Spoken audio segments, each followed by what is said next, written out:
changement majeur que va nous apporter cette version 2015 dans la certification ISO 9001, ça va être essentiellement d'identifier les risques et les opportunités.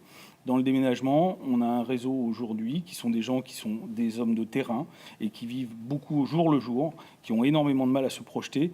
Et c'est la raison pour laquelle on va avoir besoin de mettre en place différents outils de manière à leur faire comprendre quels sont justement ces changements avec cette nouvelle version de la norme ISO. Si on parle d'outils, je rebondis sur ce que dit Laurent.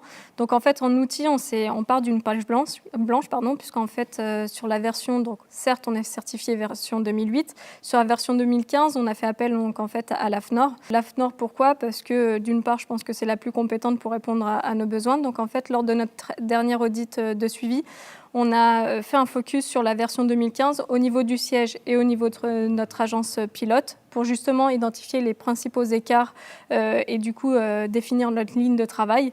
Mais pas que, on intervient aussi lors de différents ateliers et on utilise les plaquettes et on travaille maintenant, enfin on va se rapprocher de l'AFNOR Compétences pour mettre en place une formation sur les systèmes de management. Derrière, il va falloir bien entendu qu'on déploie cette nouvelle version 2015 auprès de l'ensemble de notre réseau. Donc comme l'a dit Aurore, on va commencer par le siège tout d'abord, avec notre agence pilote qui elle-même est déjà certifiée aussi 14001, donc qui est très sensibilisée aux principes de certification.